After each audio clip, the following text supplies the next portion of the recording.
ગુજરાતી ન્યૂઝમાં આપનું સ્વાગત છે।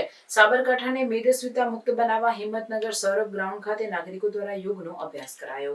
મેદસ્વીતા પ્રત્યે નાગરિકોમાં જાગૃતિ આવે અને સ્વસ્થતાનો વિચાર અંતિમ વ્યક્તિ સુધી પહોંચે તે હેતુથી મુખ્યમંત્રી ભૂપેન્દ્રભાઈ પટેલના માર્ગદર્શનમાં સમગ્ર ગુજરાતમાં સ્વસ્થ ગુજરાત મેદસ્વીતા મુક્ત ગુજરાત અભિયાન હાથ ધરવામાં આવ્યું છે।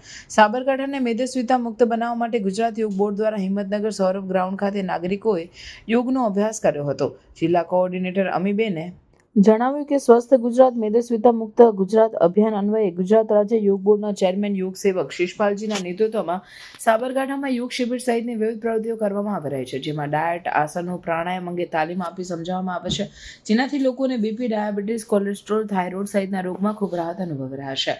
આ યોગ અભ્યાસમાં નગરપાલિકા પ્રમુખ વિમલ ઉપાધ્યાય, મહિલા અગ્રણી નીલાબેન, દીપ્તિબેન, યોગ ટ્રેનરો સહિત શહેરના યોગ સાધકોએ મોટી સંખ્યામાં યોગાભ્યાસ કર્યો હતો। બ્યુરો ચીફ આબેદ અલી ભુરા।